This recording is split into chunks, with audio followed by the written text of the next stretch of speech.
Hello and welcome to Talk the Thrones, the Ringers Game of Thrones after show, right here on Twitter. I am Chris Ryan. This is Jason Concepcion. That's Mallory Rubin. We are talking about Game of Thrones Season 8, Episode 4. Yep. Woo! And it's just, I think we're going through a lot of different emotions here. We're trying to process what we just saw because there were some highs and there were some lows. We're going to get to all of it. If you want to hit us up, questions, concerns, theories, hashtag Talk the Thrones on Twitter. You can reach us that way. We're going to start where we always start, which is our wildfire moments, which is what everybody's talking about. I see a field of burning fires, so I don't even know where to start. Jason, what was your wildfire moment today? I guess it's Dany and Cersei being two mad queens, being two very angry rulers after Cersei rejects Tyrion's entreaties to release Missandei of North, rest in power, and the execution of one of Dany's closest advisors and friends. And seems to be the last straw, as it were. Yeah, I would say so. I mean, she just lost Jorah, now she's lost Missandei, she's lost Rhaegal. Yeah, she's in the process of losing Varys. Varys. Yes. I think losing Varys is something of an eternal process for any ruler that he serves at a given moment, other than the realm, the only thing he's truly loyal to. Obviously, that was the wildfire moment. That was quite an intense ending. I think we're all still processing everything that we just saw. It was really an emotional roller coaster of an episode. You know, the first 30 minutes felt like, in many ways, like we were watching VHS porn. Yeah. Wow. Yeah, that was Game of Bones, we all called it up there. And, you know, then the very perilous emotional lows of the end of that episode. Certainly what happened with Jaime and Brienne feels like another wildfire moment there. The question of whether... fix the cable? Yeah. I heard your cable's out, Sir Brienne. Yeah, well, it's kind of like hard to laugh about that now, though. I think the end of the episode and what happened there really that's good way of putting makes the tone of So it Jason's ambiguous. wildfire moment, obviously the two mad queens at the end of the episode. Mallory's wildfire moment, to some extent, among many, was Jaime breaking bad, right? Now, when that's what happened. That's what happened. It's everything that happened with Jaime. We were talking about this backstage, and I was like, I feel like they have left themselves enough wiggle room. There's enough ambiguity in that scene where he's basically saying to Brienne, I won't ever be like a present and like true person in your life until I can rid myself of this thing hanging over me. I think It'd be nice if he said that. I think that's a great point, because I think, you know, like, clarity in a relationship is important. Sure. You can't just be like, listen, I was gonna fire a kid in a trebuchet. I was like, I've pushed a child out of a window. Yeah. Did all this stuff. Peace. I'm out. If that is indeed what he intends to do, which is kill Cersei to rid himself of this, and so he can finally be a whole good person, he should have said that. I share Mallory's concern, which is like, you know, people. One of the criticisms the show gets is fan service. Oh, that was too fan servicey. Personally, I don't mind giving the fans something that they want, but I do think something that is fan service in the most negative sense is to have a character do something that everybody wants, and then have that almost mean nothing, and then return him to a path that he was on previously. If that's the case. If that is the case. Yeah, I mean, we'll discuss this at length, I think, over the course of the show, and we'll return to it. But the question of how that ultimately pays out is going to end up being not only one of the most consequential of this episode and this season, but of the entire series. Okay, I couldn't have put it better. Let's go to Winds of Twitter. We're going to check in and see what everybody out there on Twitter is saying.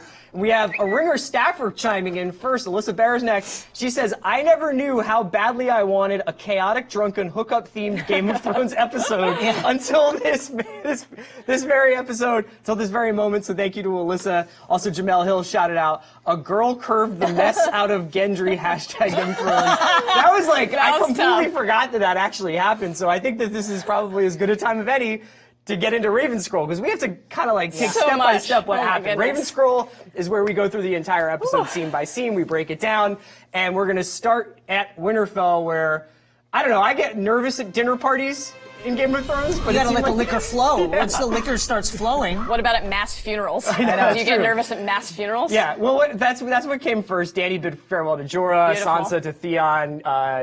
She gave him the Stark pin. That's right. You don't have to choose. Yeah. To be a Greyjoy and a Stark. And John gave a speech commemorating the dead. John and Dany had a series of tense looks that they gave each other throughout the episode. Yeah.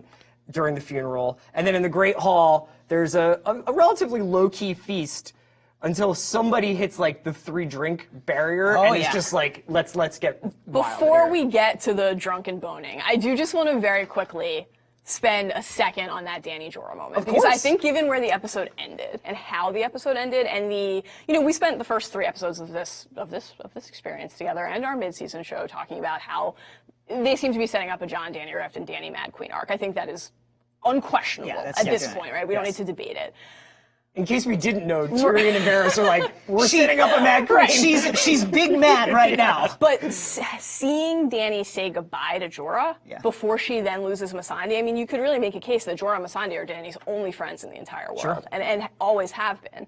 And so to remind us of what she lost, and we should keep in mind that line that Jorah had to her, nobody can survive in this world without help, nobody.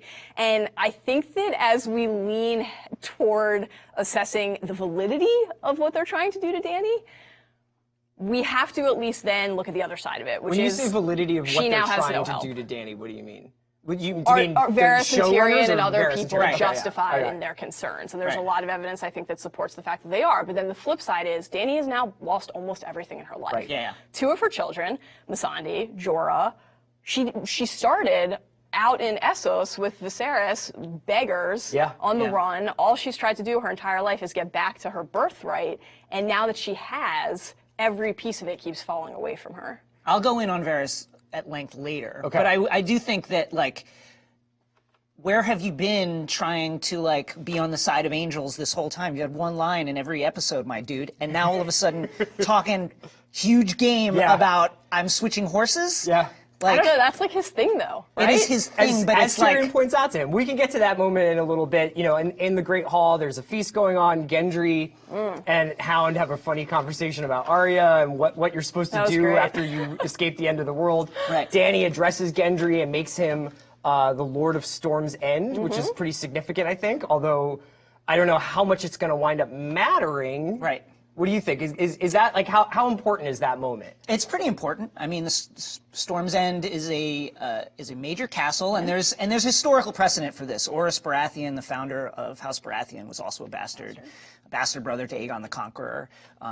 Fought the last Durrandon Storm King in single combat, and that's how they won that area for Aegon. So there's precedent for a bastard Baratheon becoming the Lord of Storm's End. It's also, again, giving us a little bit of empathy and sympathy for Dany and reason to believe in her. This is something that we've had a lot of cause throughout the season so far and prior seasons to say, would Dany have the strength and the courage to do something like that? The Baratheons, as she goes out of her way to say before giving this honor to Gendry, Robert's Rebellion, what was that about? It was about tearing her family down and ending the Targaryen dynasty. So doing that, making Gendry Lord of Storm's End and the Stormlands, took courage from Dany. It took strength. It took the ability to say, I'm not actually afraid of you.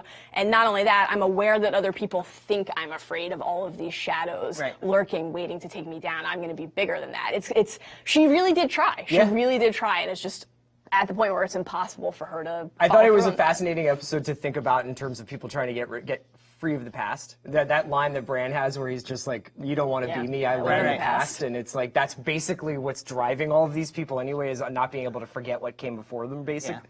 Yeah, I mean, there's a little bit of the, Kylo Ren, kill the past idea there, and also the flip side, which is some people don't want to kill the past, and they can't. And it's a fascinating dynamic to explore because in a lot of ways the story has always been about shared history. I mean, think about how many of the ties that bind all of the characters in the show, and we got it acknowledged on this episode when Tyrion talked about Robert and Lyanna, stem from the bond between Robert and Ned, what happened with Lyanna and Rhaegar. It's always been about None of these history.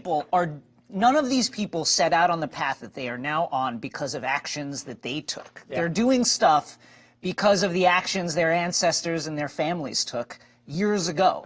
And because of drinking games. And drinking games. Get another drinking game. Bronn, a student of history, coming up with a very similar speech when your families did it. I know. Thanks a lot, Stephen Ambrose. So we have this drinking game, and Jaime is celebrating his victory with Brienne, and we've always sensed a warmth between them. Sure. I think is fair to say. More than a warmth. Yeah. I mean, it's like the transcendent relationship with the show in a lot of ways. Like, we saw, obviously, a ultimately not the sexual culmination, but a culmination of that in episode 2. The knighting. When Jaime knighted her, and what a beautiful moment that was. I mean, she was the first person to say, you don't have to be the person that the rest of the realm thinks you are. And he was hopefully like, that's still true. But what if I do? We'll see. There's some nice parallel going on stuff, you know, while all these sort of lieutenants and generals and military men are kind of celebrating and trying to make sense of what they're going to do next.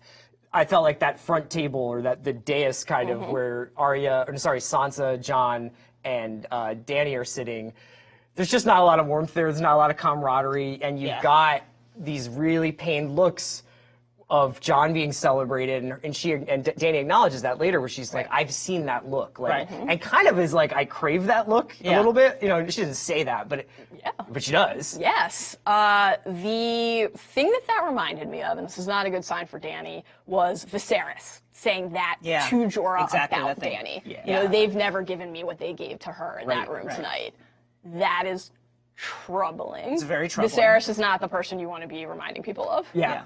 And then good speech from Tormund, though. A good speech from Tormund. He shoots his shot. After that, he goes up to Brienne and he's just like, "Is it this you and me? Is this going to happen?" And she's had a few more drinks than she usually has. She goes up to her room. The Tyrion, Shay, Bronn drinking game from way back in season 1. That ended so well. You know, there's. I want to talk about the Jaime and Brienne union, but we should get first to the exchange between Sansa and the Hound, which I thought was pretty meaningful. I thought you were going to say we needed to get to the meaningful moment where Podrick leaves with multiple women. I feel like we could save that for Talk the Thrones. After the Talk the Thrones subscription only. Jason, can you talk to me a little bit about the little bird moment? Sure. Well, the Hound and Sansa had a very interesting relationship.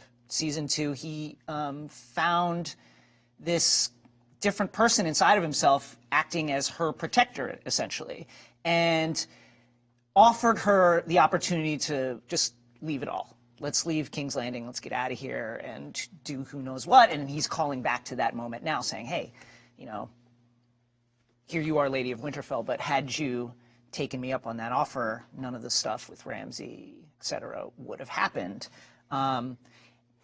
And you can debate how real that is, how true that is. Sure. You know, she would then go on to say, essentially, that's all the stuff that made me who I am. And if Bran was there, he would have been like, everything that happened brought you where you are. At the same time, like, I think you have to acknowledge, like, Sansa didn't just become smart. Like, there was something innate about her, even though she was, like, into teenage stuff and princes and knitting. Some part of that existed inside of her, so it's an interesting conversation to have, like the nature versus nurture conversation. Yeah, was her savviness a byproduct of all this trauma somehow? Which I don't necessarily know if I agree with that personally, but whatever, you know. That was I thought that was kind of a tough moment. Yeah, I didn't love that because, on the one hand, one of the themes of the show is that everything that we've been through shapes us. Right. The line you just mentioned about everything that Bran said to Theon, that's true. All of that is true. That's there for every character, not just Sansa. The flip side is, one of the most controversial moments in the history of the show is Sansa's rape scene on her wedding night. And the part of the controversy, a huge part of it, was the ensuing justification of, well, you know, gotta suffer so that you can then learn from it and grow. And I just don't like that. I don't think that we need to be at the point with any character where we say, in any way, you have to suffer some sort of horrible trauma to become a better person. That shouldn't actually be the message. Right. Like, the Sansa wouldn't have been a leader and smart if she hadn't have gone through that. I don't know that I buy that. It felt a little bit shorthand, basically. It's like they kind of like summed something up that could have used a little bit more space.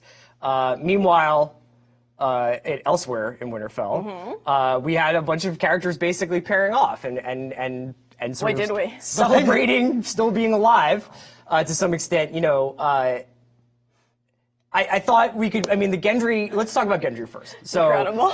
Gendry really just like got down on one knee and was just like, "I'm so ready to make a commitment here. You're gonna be."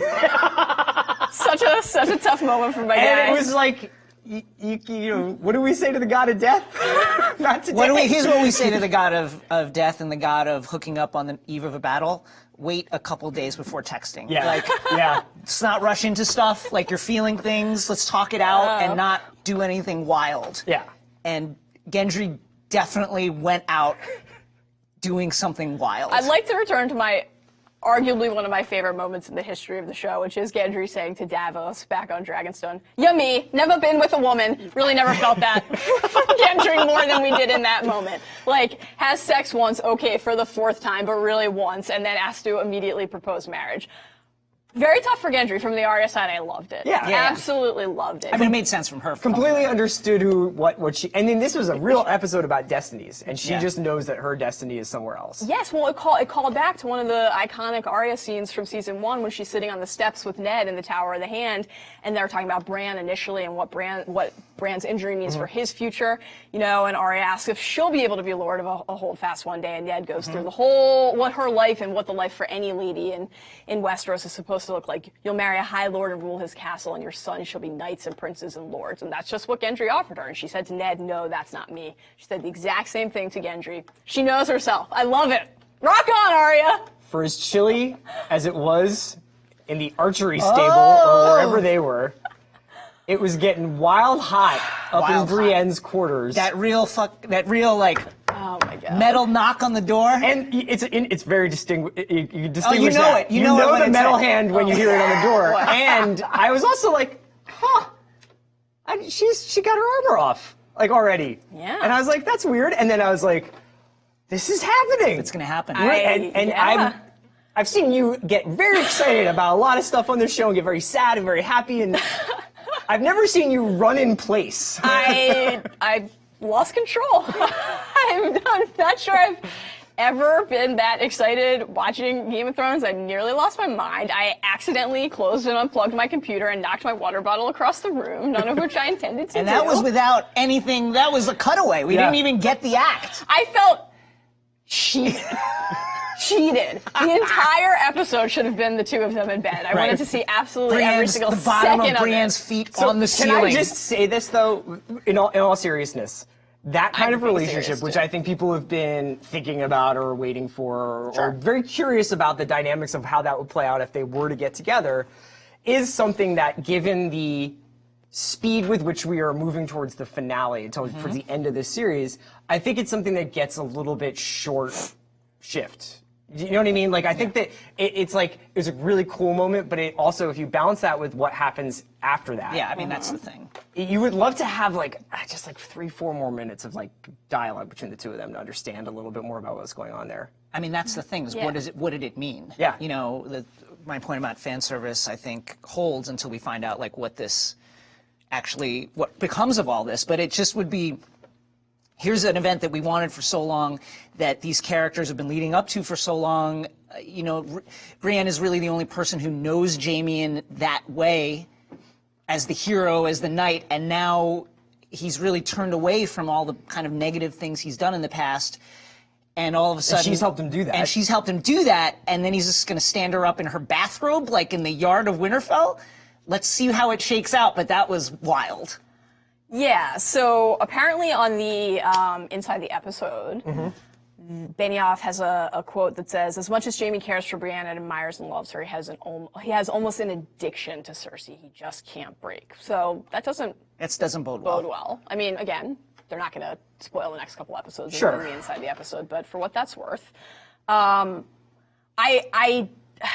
want to be able to separate what happened in that moment when they slept together from what happens at the end of the episode. you don't But think- it's you can't look at it in a impossible. vacuum. Yeah, it's just impossible. Yeah. Just like it's now impossible to think about the knighting or really anything else in their relationship. I mean, that's both the power and the tragedy of the show. Yeah. Is that every single storytelling choice impacts not only what comes next, but what came before it. Like, Yeah. you know, we can't return to those moments that we cherish and just appreciate them in a vacuum. They'll change, of course, right? I'm like just describing storytelling and shows now. But if Jaime really does return to Cersei, I thought it was just sort of strange because it was like, if he had just said, "I'm a soldier and I have to go fight in this last war," Right. that kind of would have made more sense than, like, I just, like, in the middle of the night stared into a fire and decided I need to be back with my twin sister. Although, presumably, he's thinking about his unborn child. Well, I think pacing, I think the pacing... I don't know why I'm making excuses. Comment, I think, is important. You ride for Jaime and Cersei, still.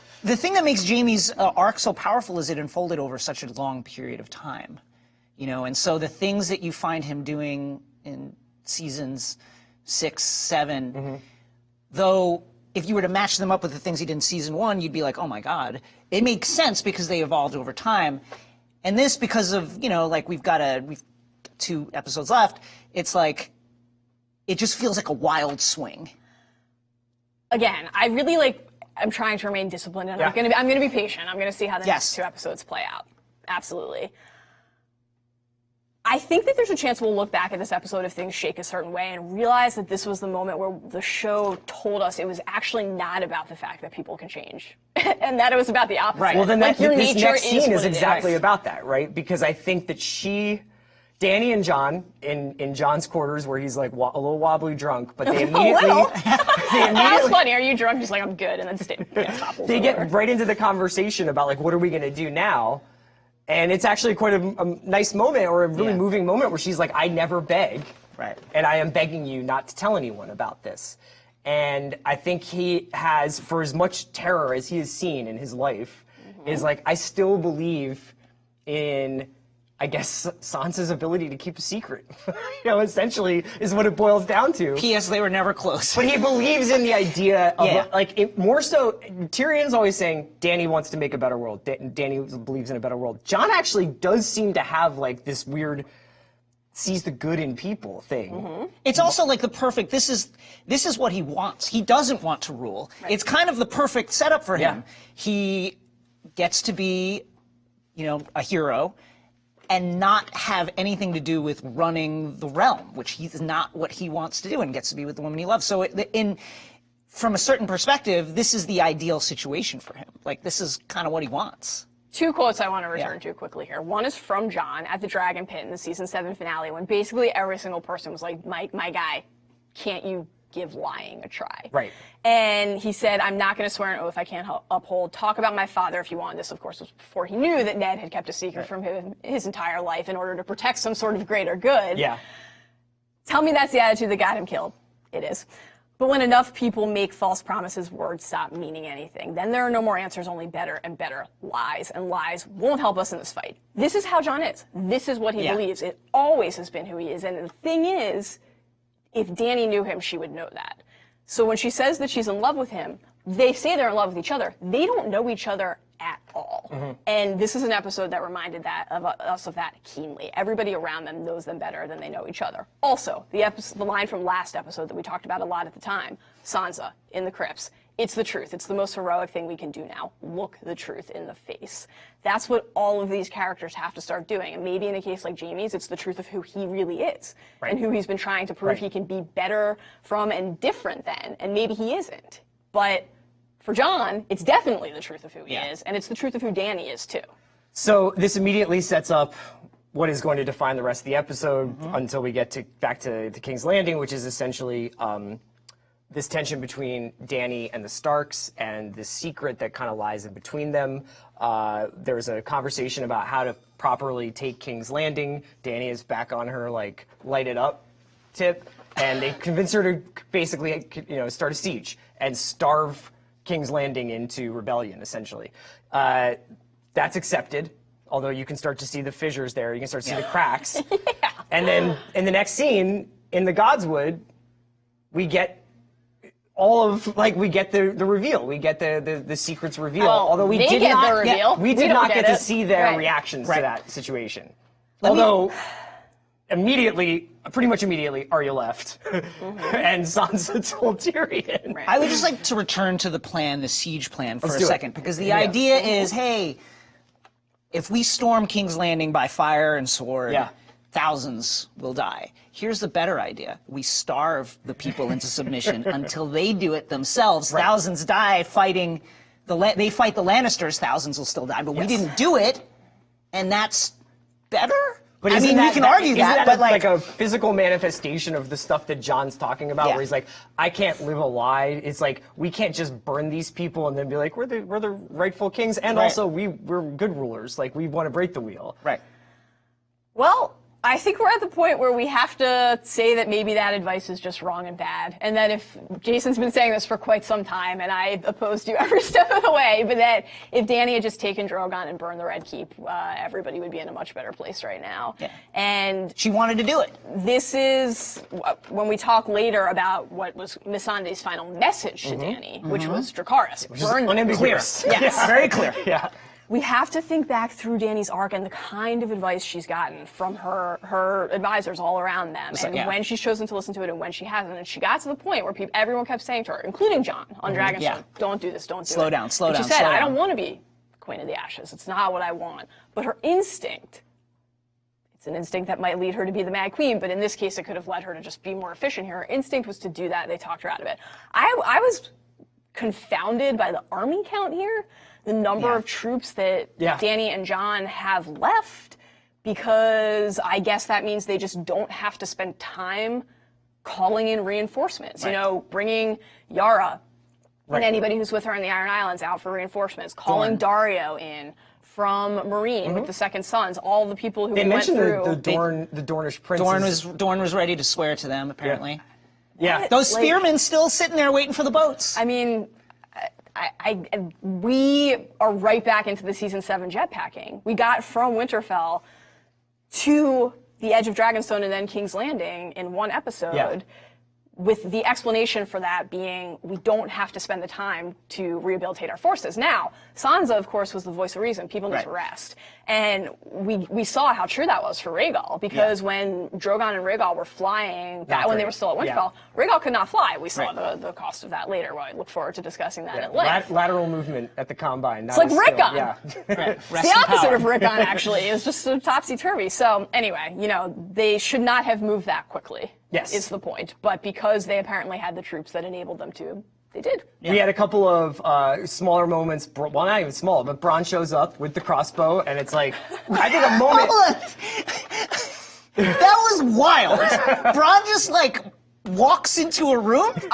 I'm sorry. I want to go back 1 second. Sure. I can't believe we didn't see Sansa. Oh yeah, we didn't even talk about this. This is the Raven Scroll. We're talking about the entire episode. This is Talk the Thrones, #Talk the Thrones if you want to reach out. We didn't even talk about the Godswood, so let's do that. I mean, let's talk about it. I thought there was a couple interesting things about that. Yes. I thought it was really nice acting by Kit Harington. He seemed genuinely anguished about what to do in that moment.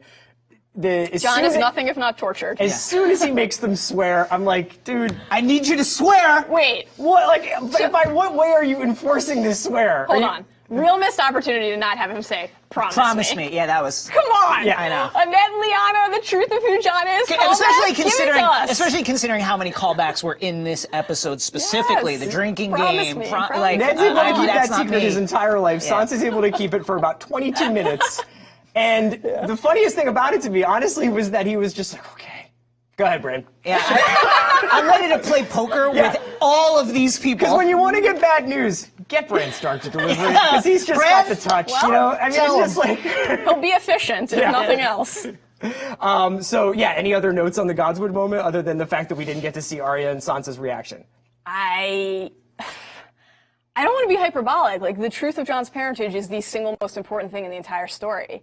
And not seeing his family members find out about that from him is absolutely So the implication stunning. would be that Sansa is, after hearing that, is like, Jon should rule. Yes. And the thing is, that's actually really powerful, though. Because to Jason's earlier point, like, Sansa and Jon did not get along as children. No. When they came together at Castle Black, it was absolutely beautiful. And then immediately, they were butting heads again, having to talk each other into things. In season 7, after Jon had been named King of the North, Sansa's calling him out at meetings. He's pulling her aside saying, please don't call me out at meetings. They're not on the same page. So for her to stand behind him is huge. It's awesome. I think there's also another way to, like, read this stuff, all the talk about family and trust and blah, blah, blah. There's another way to read it, which is like it's really just about proximity to power and your ability to influence events. They don't like Dany because she won't listen to them. They like Jon because he's more pliable. he maybe will listen to Sansa. Varys is the exact same way. As soon as he feels himself like kind of on the outs, well, I think Jon Snow would listen to me because he doesn't even want to do it. Not an accident that we got part of the iconic, infamous shadow on the wall. Power resides where men believe it resides. Varys quote in this episode from Tyrion to remind us of that idea. But again, it's one of the most important ideas in the show is power, and another one of the most important ideas in the show is identity. Sure. And the family you choose and who you are. And for them to stand behind Jon is a big deal. I just wish we'd seen it. Bronn drops by unannounced with a crossbow, because when you're walking through Winterfell with a crossbow and you're like, I'm gonna go see Jaime and Tyrion. They must have been at some inn at the Wintertown or something, because there's no way that Bronn, like the Blackwater, like kind of an airport residence inn type of situation. Bronn of the Blackwater carrying a Lannister family crossbow with freaking lions on it. That's right. Can just be like, here to talk to Jaime and Tyrion. Can I just get in there? Like, who's the night porter at that inn? A lot of empty tables. You guys have a Jaime Lannister staying here tonight. Yeah, room 246. Thanks. Everyone else is still busy having sex because they were the only two people there. So I guess it was easy for Bronn to go through. How do Tyrion and Jaime, as soon as Bronn leaves that room, how is their reaction not, well, I guess we got to get somebody to kill Bronn? Right. Why are we honoring this? What is the significance of getting Highgarden, or is there any significance? I mean, Highgarden is a major, major, major castle, seat of the Reach. The Reach is, you're talking about the breadbasket of Westeros. House Tyrell. Extremely rich area. The Tyrells are gone. Would be pretty helpful in a siege situation. Yes. So that Can is we have a map here of Westeros, so I thought maybe we could dial this up, especially since we've got a bunch of people going south right now. We're going to bring up the map in just a second. And since we have people going south, Arya and the Hound are both going south with their own kill lists. And we've also got Jon going south with Davos walking. And then people are getting distributed around. So as we talked about earlier, Gendry gets the Stormlands, which you see over there in the east. And Jason, tell me a little bit about the Reach here and Highgarden.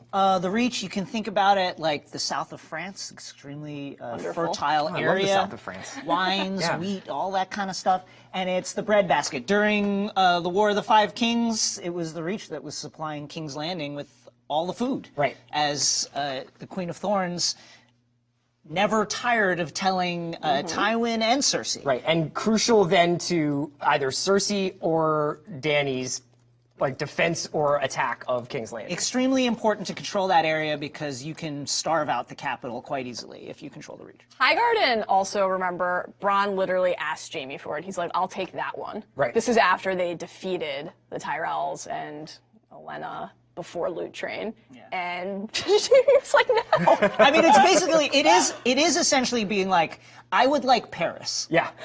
May I have Paris, France? Right. Very on brand. Bronn has always been ambitious. I respect the hustle, honestly. So we'll see what kind of importance he plays in the story going forward. The Winterfell battlements, we see Sansa watches Dany, and she asks the question that I think maybe a lot of people ask while watching Game of Thrones is why her? And, I mean, obviously there's all these reasons why, there's all these historical precedents for why. Tyrion later says she walked into a fire with 3 stones and came out with 3 dragons. That's a pretty good reason. But I thought their exchange was really interesting, and obviously Sansa spills the beans to Tyrion, even though we don't actually see that entire conversation. Again, want to play poker with the Starks any day. Fair Queens, you got me. Oh my God, you got me. We're how many total minutes removed from Sansa looking Tyrion in the face and being like, you're an idiot now? Yeah. Right. And obviously they had a lot of beautiful moments after that. In the crypt, they really did. Die. Yes, they did come together in a wonderful way, and they have a lot of history, and their relationship is a strong and very compelling one.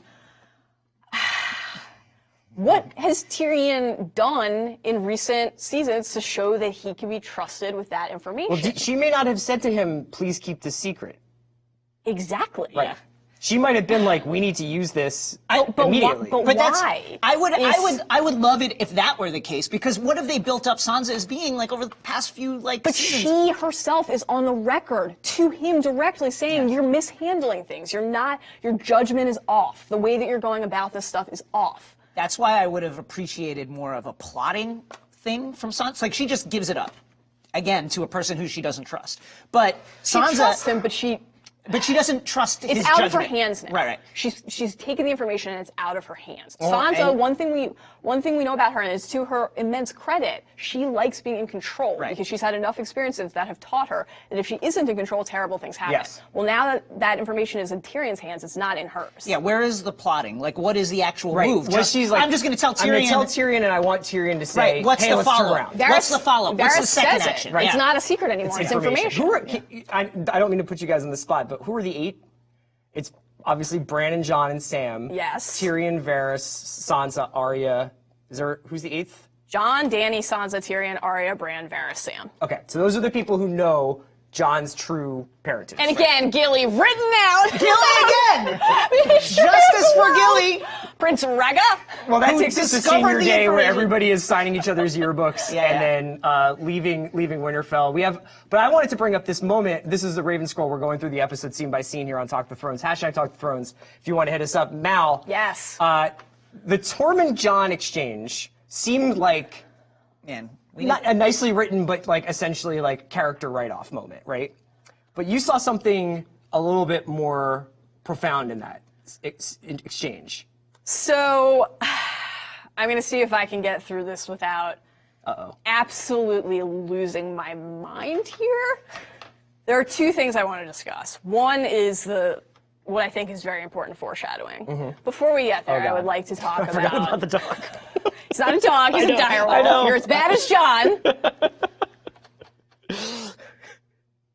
Jon Snow, I have some notes.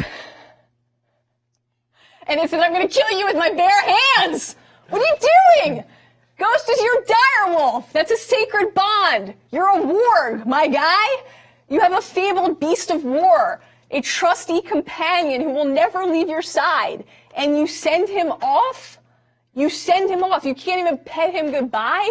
He's wounded. He needs nurturing love. He needs a hug. He needs some food. I honestly can't even make a joke right now. I'm furious. I would make the argument that maybe Jon wasn't the best pet owner in general, and this is for sure kind of for the best. But I agree with all of your takes. I'm so mad about this. When your pet passes away, where do they go? To roam the north. You know what I mean? Ghost is alive and well and stood by Jon's side through everything. Jon didn't take him to Dragonstone in season 7, and now he's just sending him off to the north. I'm irate. Okay. And I will never recover from this. However.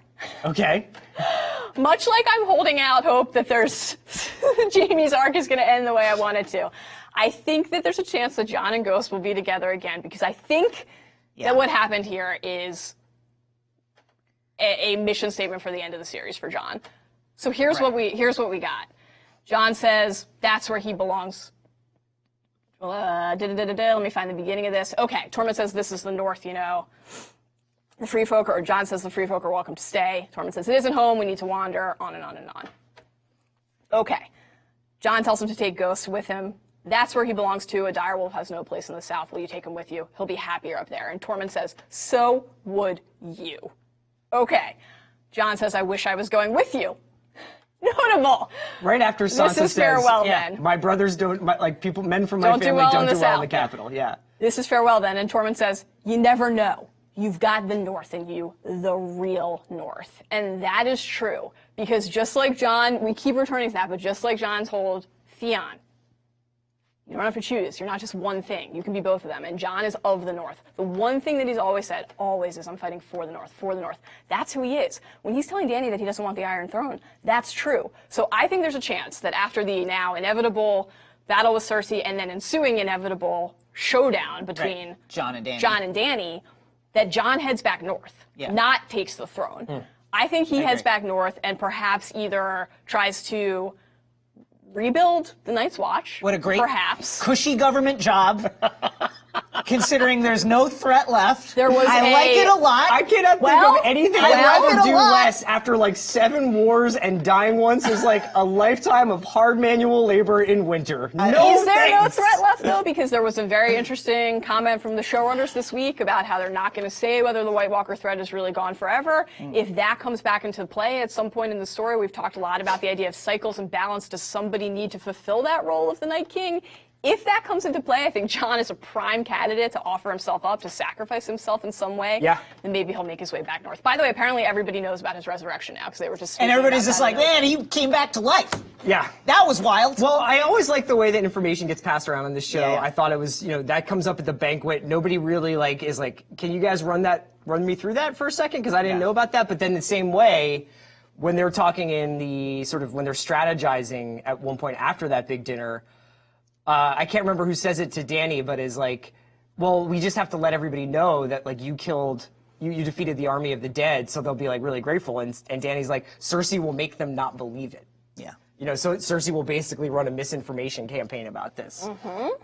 So that was interesting. I want to keep spinning along through the episode here in Ravenscroll. Where were you? So we got, really quickly, Jon say goodbye to Sam, and then I wanted to... Sam! Gilly, having a baby. Congratulations. Congratulations. Amazing. Guys. You did Wonderful. it. Unbelievable. Pink mast. At it again. And then we They get never left the cinnamon a brief wind. moment of some other exits because the Hound and Arya are heading south. Yeah. If Arya's going south to kill Cersei, and Jaime is going south to... Don't know. At least have some kind get of a reckoning. Cersei fix, whether it's Have some ending kind of that. reckoning with her, yeah. One last Seems tumble. like there could be a collision of interests. Oh, for sure. I'd say so. Yeah. Yeah. That sucks. Well, Clegane Bowl obviously happening. Yeah. Yeah. And then we got one more reason to hit the mountain, not that we needed it. The mountain, Arya could get in on that too. Maybe the Hound and Arya team up, take down the mountain. So they are taking off, and then we've got Winterfell in the dragon nest. Dany tends to her dragons. Rhaegal does not look great, foreshadowing for later. And He can't fly. He has holes all let's through his fly. wings. So Right. why are we flying him down now?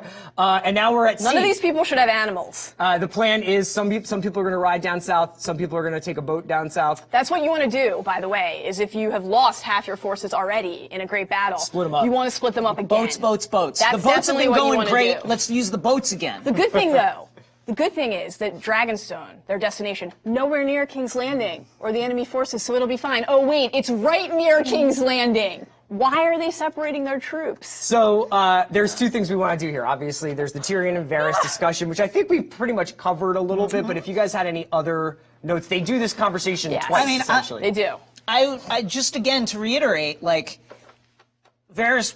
This is what Varys does. He looks for the best opportunity to switch sides for the good of the realm, and maybe he really believes that. Who do you truly serve, Ned said. The realm. Someone what does that must. Mean? The realm, the realm, the realm. And at the same time, he's very good at not giving any advice until all of a sudden he sours on somebody and then starts scheming to bring them down. This guy has been nowhere for a while, and now all of a sudden he's like, yeah, I don't know about her, right? We got to get her out of here. I'm fine with that. Yeah. I just think that is very true to Varys' character, and also that Varys and Dany, and I was glad they referenced it in this episode, said, "I'll never basically talk- yeah." had a conversation to that effect, where she challenged him for always changing sides, and he challenged her family's tendency for madness and mass murder. I would say one last thing is that Tyrion made his choice in that conversation. That's not I'll just forget about this conversation. You either drop the dime or you are fine with bringing Dany down. But there's no halfway point after that conversation. Yeah. Because Varys walks away and is like, I'm doing this. Yeah. No matter what. That's why he walks into a field of archers for her 20 minutes later, basically.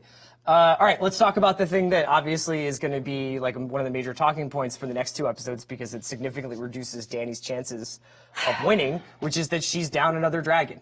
Because at sea, Dany is flying one of her dragons. She's got Rhaegal to the side. Right. And she comes around a bend. Again, Jon's not on him because he's not with them. Right. And Because he he's said got he a- didn't want to weigh him down. Right. Also, fly them far apart. That's fine. Whatever. I mean, she comes around a bend and Rhaegal gets hit with multiple scorpion shots. So it turns out that That's what those are? big Yes. crossbow, big crossbow, which we spent the bulk of season 7 making fun of. Well, this was Worked! No, but this was bigger Crossbow. This was bigger crossbow. I Way would also bigger say crossbows. incredible. Can I get some operational security for my naval fleet. Let's talk about dragon deaths in the higher mysteries. Sure, let's do it. So when we do, we get to a certain points in the show, we need a little bit of history, we need a little bit of context. We do higher mysteries, which is Jason just explaining the world of the show. And we're going to do dragon deaths. Dragon deaths, it's great. So this has happened before. There is a precedent for dragons being taken down with big crossbow or scorpions. When Aegon the Conqueror conquered the Seven Kingdoms, he actually didn't conquer the Seven Kingdoms. Dorne remained truculent for over a century. Very hard to bring them down because it's sparsely peopled. The geography is against everybody. So there was a lot of punitive raids going on during that time. And Meraxes, which is the dragon of... Meraxes! The dragon of Rhaenys, Aegon's more warlike sister. Yeah, because he has sister wives. Yeah, right? sister wives was just down there flaming castles looking for the lords of Dorne, trying to bring them to heel. And then basically over Hellholt, this castle Hellholt, Meraxes was brought down by a scorpion to the eye, the weakest part. And Rhaenys, unclear what happened to her at that point. Right. There's some rumors that she actually survived the crash and was then tortured for a period of time. Sometime after this, Aegon was offered peace terms from the leaders of Dorne, and he was like, no. And the leaders of Dorne delivered him a letter, and after he read that letter, he agreed to peace terms. It's rumored that the letter contained information about his sister, who was on Meraxes. Oh, right. So, long story short, you can bring down dragons this way. It's just a shame we had to lose Rhaegal like this. Also, like, you're flying in the sky and you can't see the boats. This is we have to talk about this. You're flying in the sky over the ocean, and you can't see the boats. Is it possible to pull up the map again? Yeah, go for it. Let's bring it up. So we can show people where this took place. Let's just look at how close King's Landing and Dragonstone are. So you're saying this was negligence not to think that there would be a welcome? They know that the enemy is a stone's throw away. Look at King's Landing and Dragonstone. Yeah, that's like Blackwater Baltimore Bay. And Philly, yeah. It's just a quick drive down I-95. That's an Acela trip on the Amtrak. You have to expect that they're going to try to make a move on you. You have to. They should have been expecting that they would have taken Dragonstone from them. That's how ready they should have been to face them. But they were just kind of like... To not just be looking and to see and to anticipate. I don't understand that. Also, it's negligence. It's negligence with Rhaegal the whole time, chaining him in the catacombs, outrageous, waiting that long to give him a rider, having him fly while he's injured, terrible. Also, can we just very quickly talk about Euron as the person to do this? Because I think there's just an interesting book-show difference here that's worth quickly highlighting, which is, I think there are going to be a contingent of people out there who are like, Euron, really? Like because he's sort of a minor character in the books? Well, it's just like his identity on the show is I'm a pirate who has an affinity for dick jokes and eyeliner. Okay, and he took down a dragon. A dragon. Right. The Night King couldn't take down Rhaegal in the battle last week. I don't know if you read the blogs. Now he took down Viserion, of course, but so we're supposed to think that the Night King taking down Viserion and Euron are on the same level. Okay. In the books, Euron is after dragons, but he wants to bind them to his will. Right. He wants to use them, not kill them. He has the Hellhorn, Dragon Binder, which can bind a dragon to your will, and he sends that horn and his brother, Victarion, who's not on the show, to try to get Dany. Now, obviously, the show is well beyond the point where Euron was considering Dany. I just think that's like a subtle and important difference in character motive, where it's like, okay, maybe I can take this weapon, use it, try to build my strength, and here it's just like, let's get rid of this thing. Falls into something that we've been talking about, just removing magic from the story. Right. And I don't know how long we could expect Drogon to be around at this point. Also, how do you have Drogon sitting there on the sand at the end in front of all those bigger crossbows? Again, you're flying. Protect your pets. You're flying over the ocean. Yeah. You don't see the boats. Fine, they were like on the other side of a mountain. Glare. Yeah. Whatever. He shoots 3 scorpions at the dragon, so he can see them, but they can't see him. Yeah. He lands 3 shots. 3. That's amazing. 1 through the neck. Seth Curry at this point. Let's get back into Ravenscroll where we're going through the episode. The scorpion, the giant crossbows aren't just dragon killers, they're also torpedoes. And basically wipe out Dany's fleet, what remains of it. They wash up on shore, but Missy is missing. Grey Worm Grey Worm told her to go for the skiff. Yeah, and she didn't get there in time, or if she did, she was picked up in the water. We don't know. And in Cersei's quarters after that, Cersei, Qyburn, and Euron discuss the attack on Dany. She tells Euron that the baby in her belly is his, and that the lion will rule the land. And hope for Jaime there, still, that when he hears that, he will snap back. If he isn't already. Because he'll be devastated if she's not, like, living her truth. This is her baby, yeah. Okay. And then we see the Lannisters have captured Missandei. And in the council quarters, we have basically another version of what we've already seen. Don't burn them, the back and forth. And Tyrion reiterating that he's basically made his choice to follow Dany. Varys saying, I'm adaptable, basically. Yeah. Varys, of course, let's not forget, was the one who told Tyrion to go follow Dany in the first place. Just worth thinking of that fairly recent history, season 5. Yeah. You know, this is someone we can really believe in. Now, again, be adaptable, certainly, but that's quick. You're right, it is quick. I think it's true to Varys' character, but it's also true to Tyrion's character at this point in the show, at least. I'm glad you brought that up, because that's the scene when Tyrion has killed Tywin. He arrives in Essos. He's just been released from the box in which he was pushing his poo out of the hole. Vomiting in Pentos. Yeah. Vomiting in Pentos. And Varys makes the approach, hey, what if I told you there was someone with the family name who was good, who has dragons, and who people really believe in and trust and love and want to follow? What about her? A ruler loved by millions.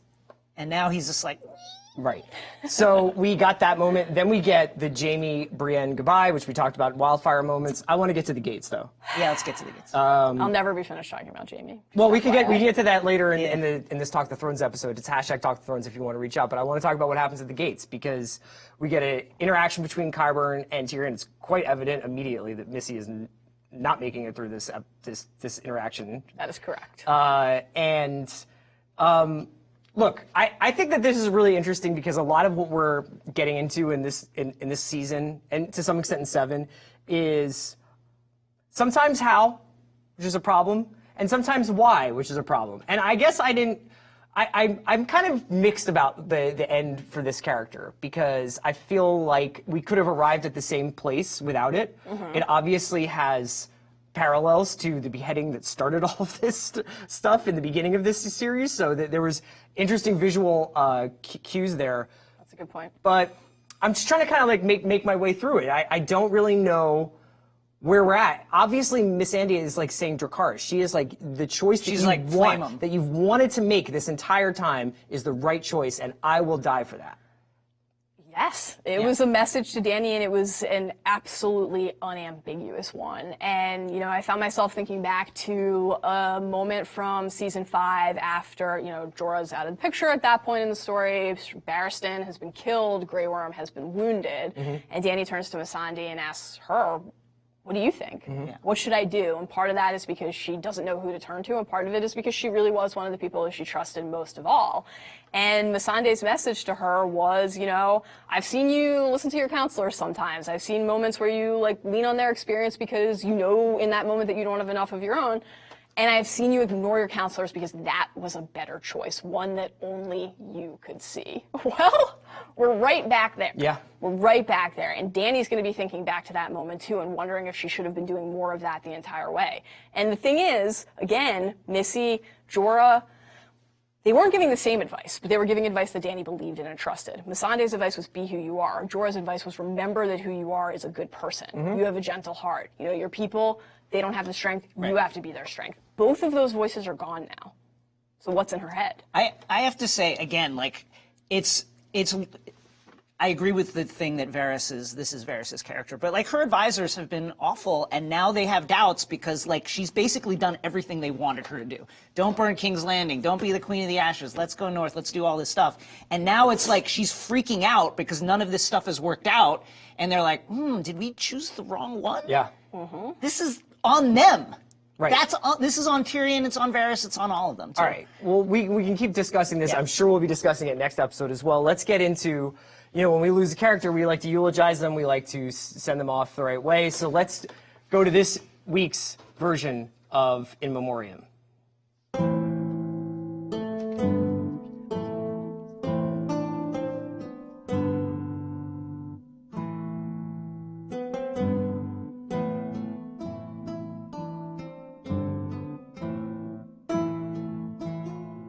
All right, Jason, why don't you take us into saying goodbye to Missandei?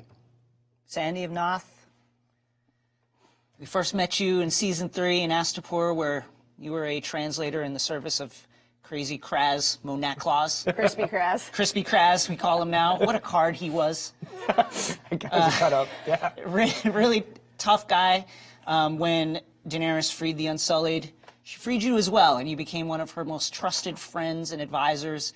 You once said that if you asked Dany to leave her service, you thought Dany would have let you do it, and I think that that was true. You had a special relationship, and then, you know, the relationship that you forged with Grey Worm, Missy and the Worm, we called you. Game of Forges. It was really, really touching. We wanted nothing but happiness for you two, and for you two to explore the beaches of Noth, see what it looks like on that waterfront property that just exists in your mind now. now. Grey Worm is on the hook for that whole mortgage. Yeah, I hope that if there is an afterlife, you're right now walking barefoot on the beaches of Noth, a pina colada in your hand, just relaxing. You deserve better. We have a tweet from Natalie Emanuel, who plays Missandei. Her last tweet for her character. That's right, Dracarys. Mallory, why No final words for Grey Worm, I guess. Tough beat for Grey Worm. A lot of tough beats for Grey Worm here. Spay and neuter your pets. Why don't we send out Rhaegal the right way?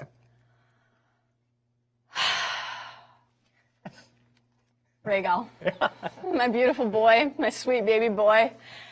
You were named for Rhaegar Targaryen. He loved music, he loved to sing, he loved the harp, he loved Lyanna. He was gone too soon, and so were you. You were born, like Drogon, like Viserion, in Drogo's funeral pyre. From death comes life, but also, apparently, more death, it turns out, in the end. Tough life for Rhaegal. Yeah. Taken by the warlocks in Karth to the House of the Undying, chained. Put by his own mother beneath the catacombs in Marine. We're still talking Man, about the we're dragon, right? going minute by minute on Rhaegal's life. Chained.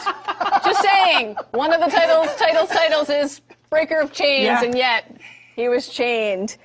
He had that beautiful moment with Tyrion when he was unchained at last, and he flew free to help in Marine burn those ships along with his fellow dragons. He went beyond the wall and then got a little spooked when Viserion fell, flew off in time, found his rider.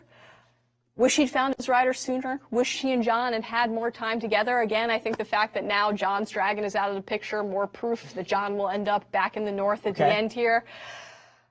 Rhaegal was grievously wounded in the Battle of Winterfell, fighting for the living, fighting for the side of light. But much like Ennis Cantor, played hurt.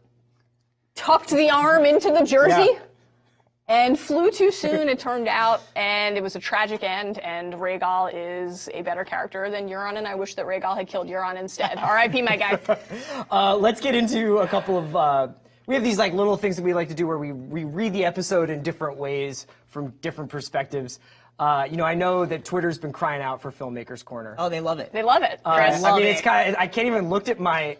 I can't even look at my mentions. They've kind of been ruined by Filmmakers Corner stands. So thanks, guys. Love it. I just want to say, my only note here, David Nutter, often throughout this episode, when you saw Dany in close-up, candlelight in the eyes. That's called foreshadowing, dog. Woo! That's how we teach it at USC Film School. Get a little bit of that character work. Hell yeah. It's beautiful. Let's get into winners and losers. How about that? Oh, man. How about we go to Fire and Ice, winner of the week, presented by Wendy's. You can get a free small Frosty when you order delivery of Wendy's Spicy Chicken Combo using promo code HouseWendy's on DoorDash's delivery app. Mallory, who is the winner of this week? I guess it has to be Cersei? Yeah. I don't feel good saying about that. I'd like to reflect on this further in time. I reserve the right to change my mind before binge mode, but at the end of the day, Cersei stared the enemy in the face and said, the truth will be what I make it, which is something that we've heard on this show quite often. And that's not going to last for her, but right now, she has all those bigger crossbows, she has Qyburn, she has the mountain. She not only beat in this moment, but humiliated her foe. She has the Golden Company and the people. She has the people in the Red Keep believing, falsely of course, but right now believing that she saved them. And also, beautiful, like, crimson? Yeah. Out of the black, you know, trying a new look. Sure. Now, of course, she looked miserable the entire time. As Euron was all like, oh my god, we're making a baby together, she was despondent. As Tyrion was making his final pitch, she looked despondent. Though, so yeah. Well, when your tears have choked you, still holding out hope for the Valonqar. JC, who's your winner of the week? Well, I was going to say Podrick and the Dean down up in Winterfell, but I'm going to go with changing your mind. Varys changing his mind. Sansa deciding all of a sudden, Tyrion, you've made a lot of mistakes. I'm gonna entrust you with this. Yeah. Golden nugget of info. Everybody out here, Jaime, being like, I don't want to be that person anymore. But then again, you know what? It's time to leave. Yeah. I'm going to stand up Brienne as she's crying in her bathrobe. That was honestly devastating. I still can't believe that happened. So my winner is just deciding, actually, no. Change your mind. I'm going to change my mind. My loser of the week is secrecy. Oh, man, that's tough. Because not only did that secret last for all of like half an hour that Jon told his family, but also like... That Jon made Bran tell his family? Yeah, that Jon made Bran tell his family. But Euron was just like waiting. Like, he knew exactly where they were coming from. Yeah. I mean, and they should have anticipated that maybe keep a little bit of operational intel, There's again, like Varys, Master of Whispers, where's that spy stuff, man? Yeah. One more thing. Shouts to Ned Stark. He kept it for 17 years. That's what I'm saying. Just kept it zipped up, real tight. Yeah. Incredible stuff. Saying nothing to anyone.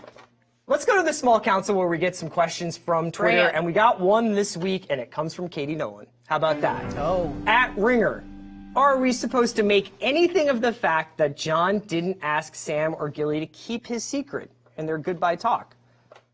Well, the cat's out of the bag, and the dog's out of the castle. Way out of the bag. I know. I'm just trolling you. Yeah. You're being trolled. I'll fight you.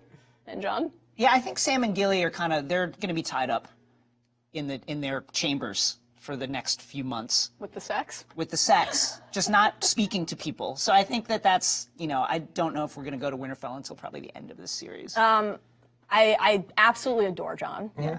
Jon Snow is one of the most important characters and works of fiction of my life. Gotcha. Jon's not a great planner. I don't know that he thought that through one way or another. Yeah, we've seen that. And I think that the tenderness that we saw between Jon and Sam there was important and good.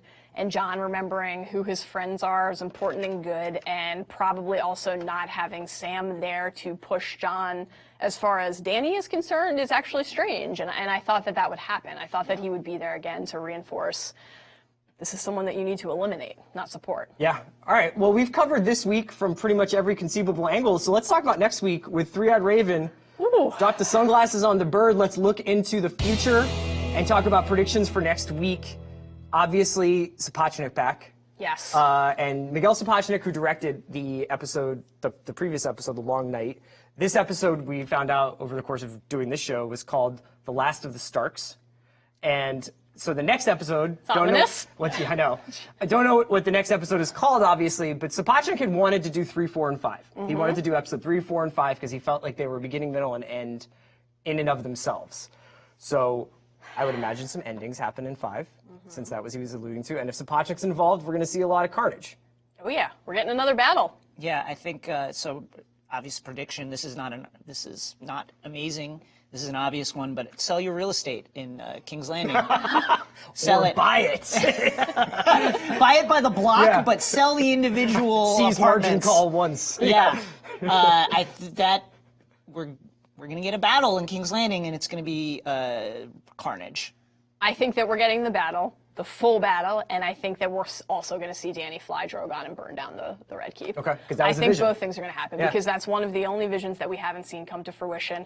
Both the solo dragon flying over the red roofs, now we understand at last why it's just 1 and not 3 or 2, and also the throne room itself in ruins. I think that's going to happen, and obviously we're going to see something happen with Jaime and Cersei. Yeah. That seems inevitable. And possibly Arya and Cersei. Here's my hope.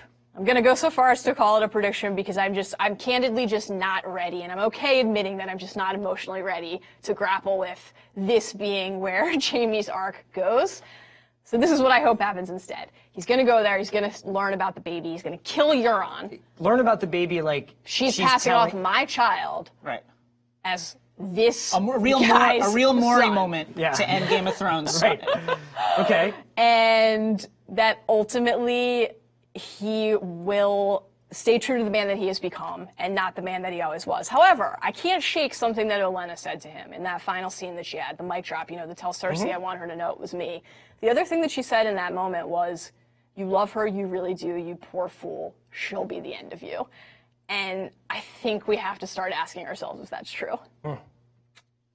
Do you guys think that anything will... Do you think that basically what happened in 2 and 3, where we didn't see any Cersei, do you think that that's the case for the North next episode? Is there stuff happening in the North that we need to see next episode? No. Ooh, good question. I doubt it.